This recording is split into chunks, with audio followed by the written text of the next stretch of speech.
जब आए तो ब्रिज बन रहा पास में, तो आप लोग देख रहे लगा यहाँ पे ब्रिज बन रहा है, ठीक है ना। मतलब ये मतलब नया ब्रिज बन रहा है सिलवन ढाला के पास में। हम बताइए भाई खाना पकाने जा रहे हैं लोग, इधर देखते हैं।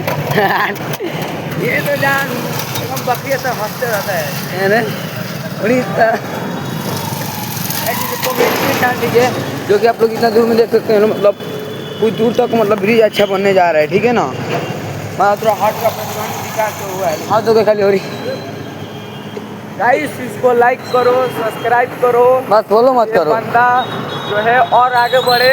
आप लोग शिवान से देख रहे हैं लोग, तो कमेंट करिए जो भी बंदे का इस वीडियो में कोई भी प्रॉब्लम आता है कमेंट में बोलिए, तो ये प्रॉब्लम अपना सॉल्व कर ले। हाँ भाई ये देखो भाई, ये देखो देखो ये कैसे बन रहा है, मतलब अच्छा भी मतलब विशाल ब्रिज बन रहा है, समझ रहे हो ना। मतलब अच्छा खासा बन रहा है, मतलब अच्छा हो जाएगा बनने के बाद।